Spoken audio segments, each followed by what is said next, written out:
Welcome back to the Athlete Angle podcast. This is episode 2, and I got a college athlete to be able to come and talk to us. He took time away to be able to get on the podcast, so he's a soccer player here at Gardner Webb, and I'm going to turn it over to him. Yeah, I'm Caio Hughes. Met Nick here through a class we've got together. Like I said, I'm on the soccer team, and I'm originally from Wales in the UK. I've been in the US now for just about 3 years, coming up to my last 4, which will be my last season. So then we'll be done with college, and I'm looking forward to the next chapter of my life after that.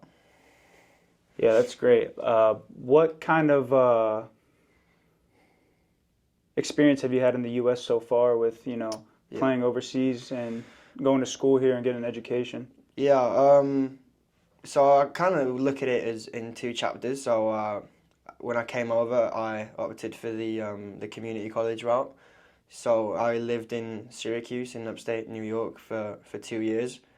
The biggest change for me in that aspect was being able to train every day and have access to state-of-the-art facilities, where I was able to go to the gym anytime I wanted to, use the field anytime I wanted to, and like I say, just be able to train every day.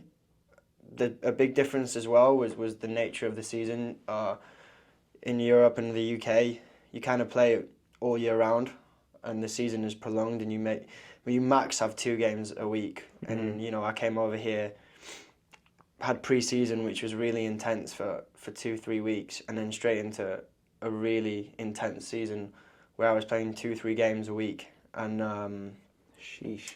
Yeah, as well, like the nature of the games are different. So in college soccer you have roll-on, roll-off subs, which mean you can make as many subs as you want, which means that the speed of the game is always really quick, compared to at home, where a game will kind of have its flow. Sometimes it will be quick, sometimes it will slow down, but here it's just like, it's always just 100 miles per hour. So there were some big changes in that regard. Obviously lifestyle change as well, coming over from the UK to the US. Yeah. I'm a really big fan of the college system here. I love how the whole college gets behind the sports teams. Maybe it's not as much soccer, but basketball and football, it's a real big deal, and they get tens of thousands, some of these schools. So I was a really big fan of how you were able to get an education and also, play your sport in a really kind of serious manner and in a professional manner. So that was something I really enjoyed, and then making the jump up to Division 1 was tough. It was a big leap in quality. But again, standards went up, facilities went higher, but also the expectation to perform. I had my first year. I was quite proud of how I did. Playing against some really big schools, like we played against Clemson, for example, who went on to win the national championship. Yeah. So really good experiences, and for me it's just about continuing to climb, trying to play and test myself from the highest level possible. And I thought Gardner Webb was the place that could, give me that. Mm-hmm. That's crazy, because here, I played soccer, a long time ago. So, growing up playing soccer and stuff, and seeing the Europeans, you got your Brazilians, all the South American kids that come up and play as well. It's the level of soccer that they're used to is a whole different style of soccer, in America. Yeah. Have you seen that kind of in college soccer? Yeah, I mean, I think I was quite guilty of having this kind of preconceived notion, in regards to American players. The national team is definitely getting better, but it's not as good as the other ones, and the MLS as well. Although it's developed a lot in years gone by, it's never been considered as a really high level competitive league. Compared to the Champions League, they all have the European leagues, but. No, I came over and I was pleasantly surprised. America's always got really good athletes, and a lot of these guys can really compete on an athletic level and a technical level, because one thing I would say about Americans that I've come across is that they're really hardworking people, in whatever aspect. so when it comes to soccer, they're willing to, like pass a ball against the wall for hours. They're willing to come in early, stay extra, and like you mentioned, the Brazilians for me are so good because they grew up playing football with their bare feet in the street, on the beach. They've got like this natural touch about the game. For me, like, I grew up in a culture where football was just so prominent, or soccer even, and like you didn't have much other options in terms of sport. Yeah. So that was how I kind of like expressed my love for just like sport, exercise, just moving my body.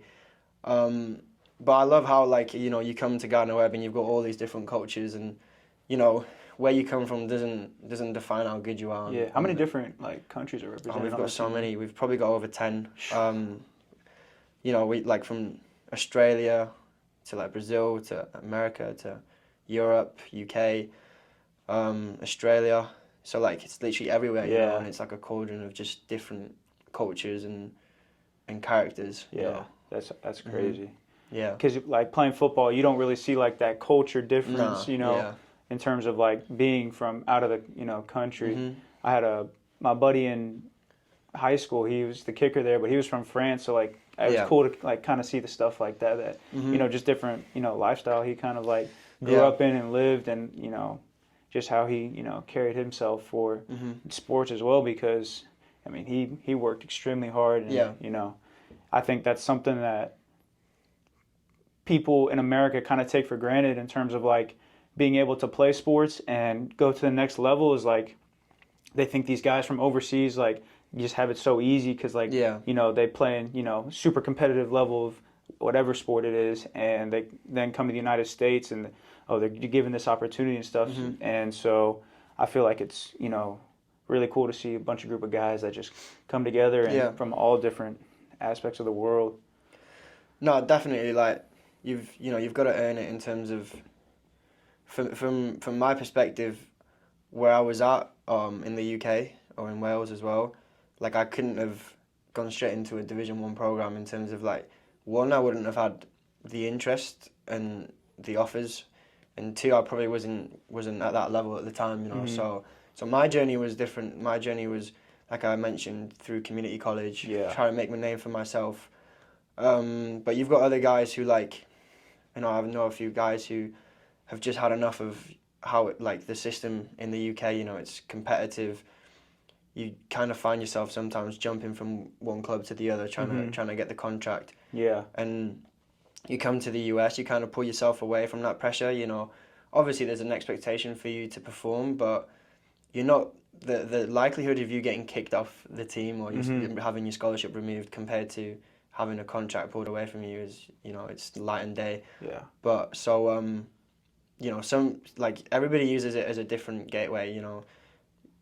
And obviously the best part of it all is like you can still get an education out of it. So the kind of the reassurance is always going to be there. No matter what happens on the sports, you're going to be able to go out to the real world with something to show for it. You know? Did you play club? Like, did you play in an academy growing up, or was it like a club system? Or so do they have like a main do they have a soccer league in Wales, like a professional one? Like Wales is a bit weird because we do have the Welsh Premier League, and it's got one professional team in it, which is obviously weird, and they win it. They win everything every year. Yeah.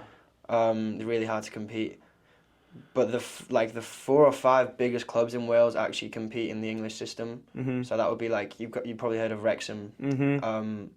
They play in the English system, and then you've got like Cardiff, Swansea, Newport. So for me in North Wales, Wrexham is the biggest academy. I was there for a short period of time. It was still an hour and a half drive there and an hour and a half drive back. So I was about 9, 10, 11 years old. I didn't really travel too well, like got a bit car sick, and 3 times a week, and then on a Sunday I'd have to travel further into England to play. So that was probably my biggest obstacle in where I'm from, was the distance and the commitment, not just for me but for my parents as well. They had to drive me, and it kind of like it was too much for me. So at the age of 11 I decided to leave Wrexham, and then I was just playing in my kind of local academy, so it was still a good level where we were getting looked after in terms of a decent, you know, quality of coaching and opposition, but not a real gateway into the professional game, if I'm being honest. Yeah. But for me, it was just about enjoying my football at that time. You know, and if an opportunity came up, then I would have like explored it, but it didn't. So I found myself at 18, kind of thinking, what am I gonna do next? And I found myself, you know, coming over here. Yeah. So how does that work, like with college soccer recruiting? Is it like, for football, it's, you know, all this, you know, the app X, right? Like Twitter. Yeah. Yeah. So it's all like basically through that. You'll get occasional like through emails and stuff. Yeah. But it's mainly through that app. Is there like a system or like a website or an app that like is used for, you know, recruiting for, especially overseas as well? Like, I think no, because I think you have agencies. Okay. And agencies, different ones obviously have different connections and relationships with different schools and coaches. I went through Soccer Assist, which is now kind of rebranding into Varsity 9, and they're kind of expanding more, which is really good for me and really good for the company. But like I said, where I was at when I first came over, you know, community college was the best route for me. Yeah. That was just like highlight tape. Grind it out. Yeah, the coach at the time liked it, sent me an email, like we just spoke, and I did a little bit of research into the school, and I was like, I think this is a good match for me. Obviously, when you go to Division 1, it's like, it's a higher kind of degree of recruiting. So, like, our coach has just come back from like a week trip through like Europe and just recruiting. Yeah, recruiting.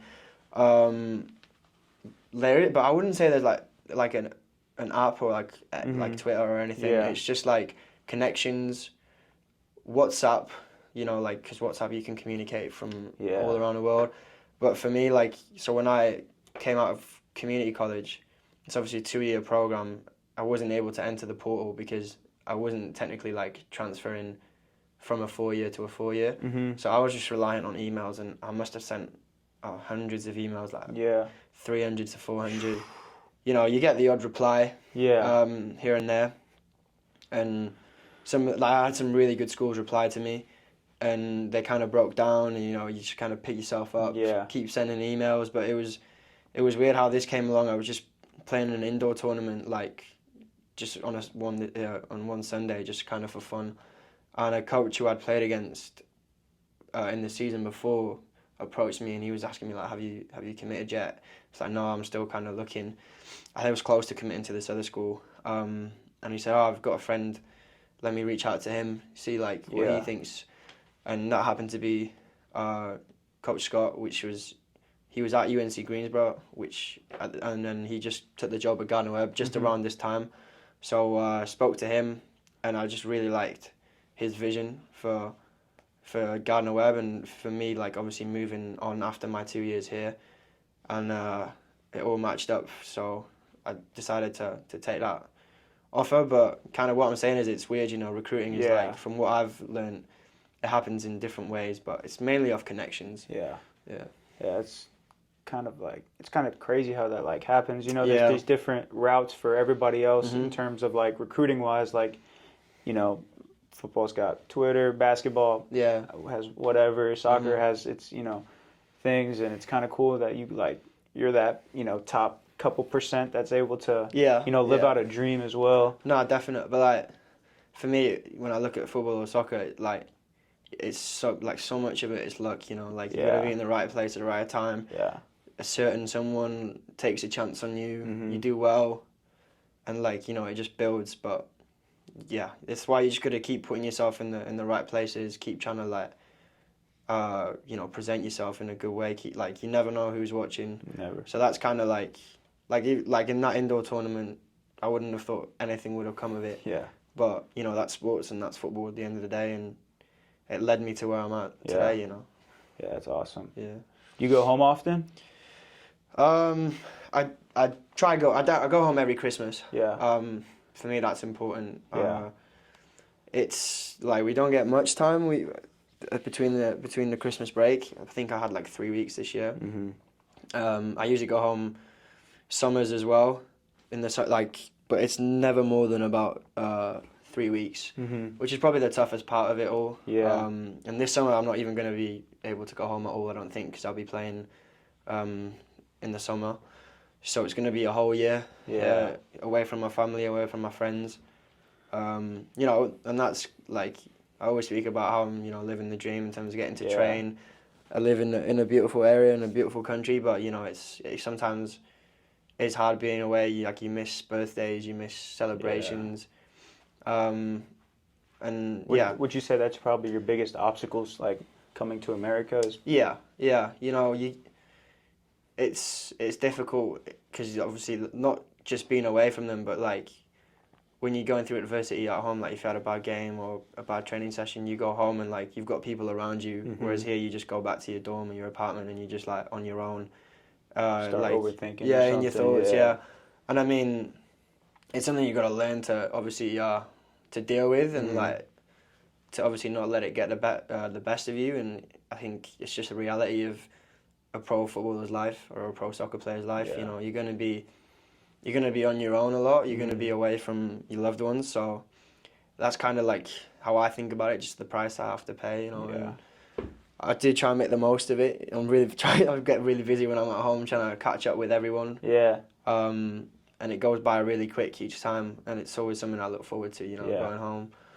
But no, it's one of them things. In a perfect world, you can have both. You can have your family around and like, because it's funny. I just watched the Giannis documentary on Amazon Prime, and he was like, I'm not gonna play for the Bucks unless my family is here with me. Yeah. And like, he was willing to give up his basketball dream to go back to Greece to like live with his family, but he was obviously as good a player that they managed to like get his family over, even though they were like illegal immigrants in Greece. I unfortunately don't have that luxury. But no, it's like the price, you have to pay, I feel. Have they been here yet? Have they got to see? They came over in end of May, start of June when I was in Syracuse. Okay. Which is really cool. Like we just got to show them like where I've been living, where I've been training for the past 2 years. Like, this is the walk I did every day to campus. How was that when you're like, so you make the transition over to Syracuse and then you get the opportunity to come here. Do you kind of discuss it with them, or is it more like, do you just like, I'm going here now next, or like how does that kind of work? I mean, I think it's obviously dependent on what sort of relationship you have with your parents. I'm really lucky in terms of they put all of their faith into me, and I think they trust me to do the right decision. And they're gonna support me like in any way possible with that decision I make. When I was going through the process, I had like a bunch of different options. I would also like consult with them, have their opinion, but ultimately they, like I say, I'm really, really lucky. They were like, it's up to you. Because there's a bunch of things you have to consider as well. Like obviously I'm getting an education, which school that comes from matters, because they always want me to have a good education. But they also know that if I am to succeed, I have to be somewhere where, first of all, the coach I really want to play for, and I have like a lot of faith in the coach. And that was probably the biggest thing for me coming here, and that's why I probably chose Gardner Webb. And I'm just fortunate that they kind of just let me do my thing. And like I say, I'm like really lucky that I was able to do that. How's the education system like in Wales in terms of like, is there college soccer there, or is it kind of not a very big thing? I mean, there's like different teams. So like you have like the first team would obviously be the most serious and professional, and they all play on a Wednesday from what I've seen. But like, do any of your buddy plays there? Not to a really good level. Yeah. I mean, they played for fun, but like the thing is in the UK, when you go to university, it's like completely based around the social aspect in terms of anything you do, and a lot of the culture is around like partying and drinking. So even when they play on the Wednesday, not everybody I'm saying, but most of them probably, you know, you play, you come back on the bus, you've got beers on the way back, and which is cool, you know, if like sports which you make it if you want to have fun and you know, play with your friends and then have some you know, quality time after. That's whatever floats your boat. But definitely like the culture here in terms of, you know, we finish a game, we're like straight in the ice bath. Yeah. We like stretching, whatever. Trying to get ready for next match. Yeah, trying to get ready in the next 2 or 3 days. Yeah, I mean, I think that just comes down to, like I say, culture and what, you know, the NCAA like represents and the kind of image it's built in terms of, you know, there's a clear pathway from college sports here into the professional game. You've got the drafting system, like there isn't that in the UK. Like, I doubt it's all based around academies, right? Yeah, like, academies. So like that's why I think people obviously when you go to university, it's not as serious. Like you can kind of chill out a bit more and have fun. I doubt there's many, if like individuals at all, who have gone from playing the university in the UK to the professional game. Yeah, I think some of them will do like 3 years in the UK because that's how long it takes to get your degree, and then they'll come over to the US and kind of try on from there. Yeah.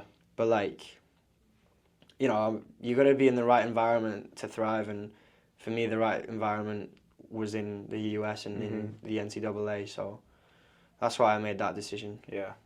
You got any buddies that you know, play professional or, you know, played in academy and made it kind of, you know, far or close to a professional contract?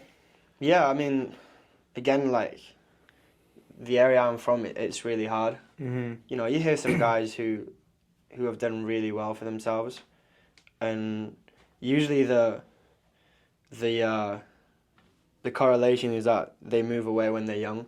So they'll play for like Everton or Liverpool, which is quite close, and they'll put them in digs, which is like they'll put them give them housing, and that means you have to like at the age of 13, 14, move like to move with to live with a different family, enter a different school, you know, different like for us we speak like most of us speak Welsh in that area. You know, obviously speaking English every day, which is a bit of a change as well.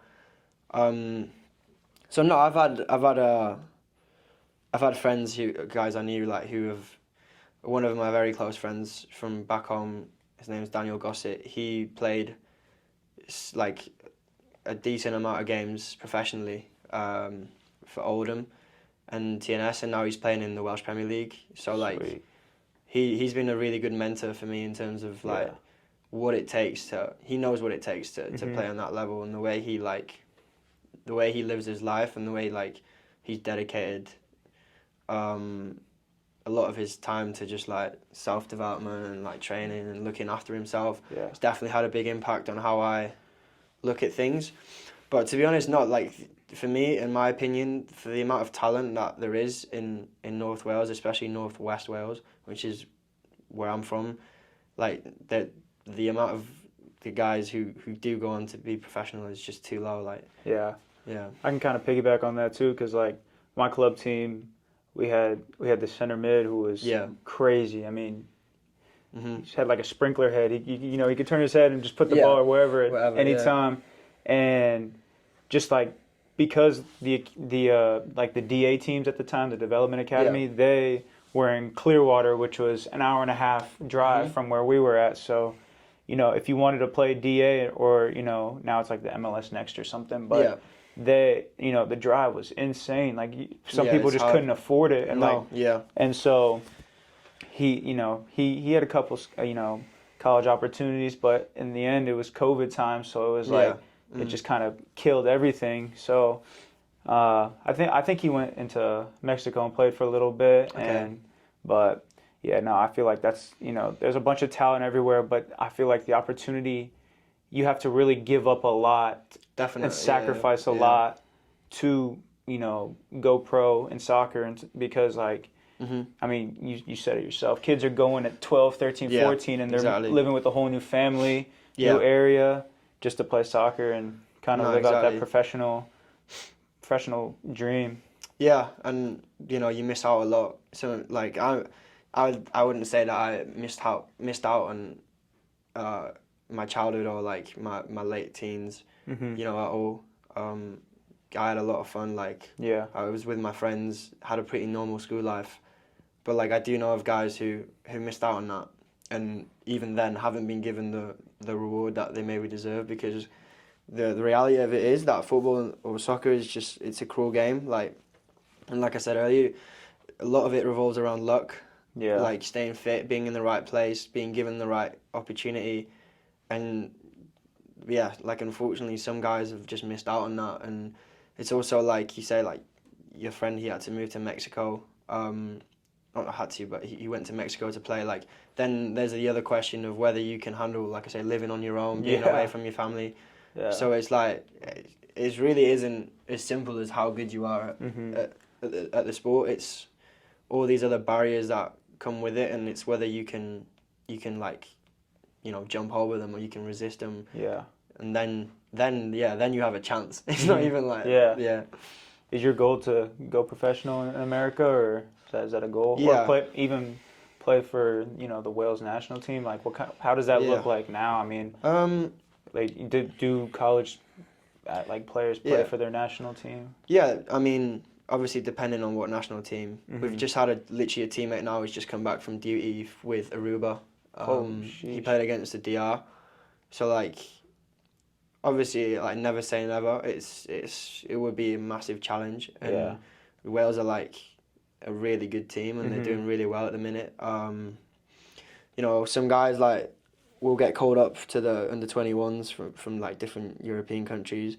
But no, like, so you can get called up at any time in college to, you know, go do that? Yeah, I don't think Wales like would have ever called up someone from the college. It depends how much that federation rates the college system. But like, no, the goal is to go pro, like to call football my job. Mm-hmm. If that's in the States, then yeah, that's the case. Like, I'd like to play in a bunch of different countries. Like, I think Australia is somewhere that's quite, you know, attractive as well. But I think ideally I do want to find myself back in the UK playing. Mm-hmm.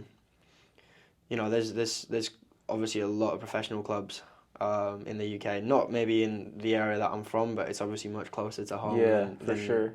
Over the Atlantic Ocean. Yeah. So like you know, you're done with college now, and you know, you're going back overseas. You know, what does that kind of look like for, you know, a contract? Like, is it kind of the networking you were talking about, or is it?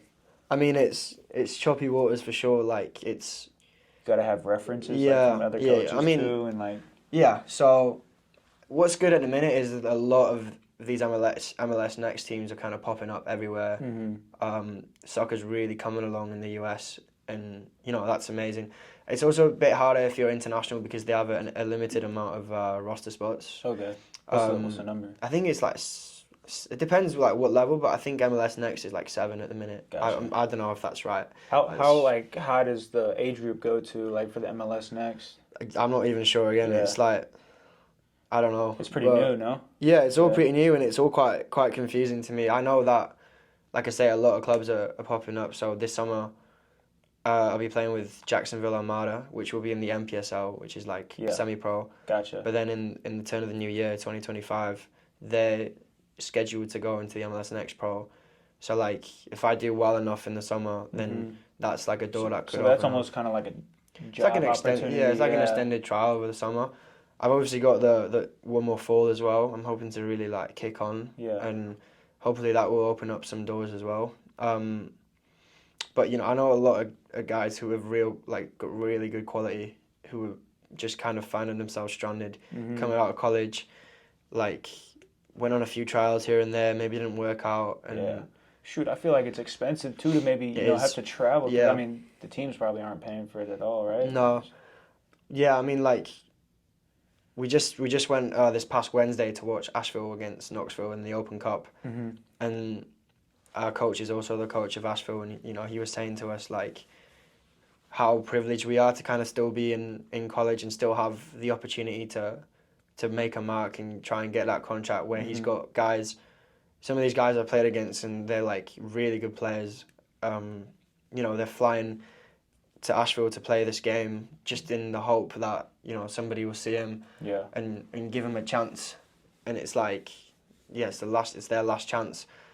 So, we've still got one more season, and I think it was kind of like, the way he put it was a good kind of reminder to be like, we're so fortunate to still be in this situation where we can, be in control of our destiny, in terms of we still have so many games to be played that can, change your career path. Mm-hmm.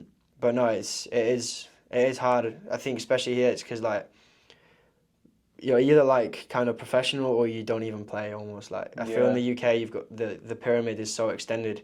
It's like you can play non-league and you can make a decent amount of cash like on the side and still have a job. Mm-hmm. And if you do well, like you get picked up maybe again. Yeah. But I feel like if you're an American, obviously the college system is great. But then once you're out of that, it gets really difficult to, unless you're like jumping from club to club. Once it gets a little bit stale, from what I've seen, it's like you're out of the game and it's really hard to get back into it. Oh, for sure. Yeah. There was this trial that I went to when I was, trying to figure out what I was going to do with, after high school, because, I did graduate with COVID class and everything. So I went to this soccer trial, bunch of professional teams from, Turkey, all these little ones. And then they had a couple USL teams.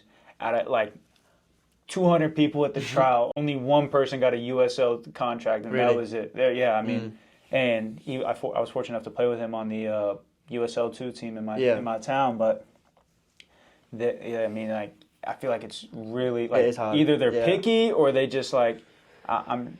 Yeah, I mean, and it's also probably they're only looking for a certain position or. Yeah, I think if they see something in you that they like. Mm-hmm. Then they can kind of nurture and manage that. But like, they have to, I think if I was in their shoes, it's like you gotta look for that little something special that that excites you as a coach. And but it's hard, like it's there's only 11 positions out there, and obviously for subs, and every day in training you're fighting for your place. Like there's no days are given. Your starting spot is never guaranteed. And that's the mindset you got to have if you want to survive in the professional game, I feel. Yeah. How many days do you train right now?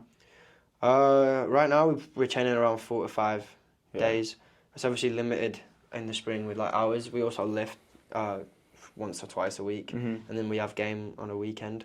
Yeah. So, yeah, every training is like, you're fighting for your spot on the weekend. And it's like you have to be on it, or... your spot's gonna be in jeopardy. Yeah. Yeah. What does the coach kind of expect from you in terms of your left winger? Yeah. Right winger. Yeah. What does he kind of expect from you to produce in the game?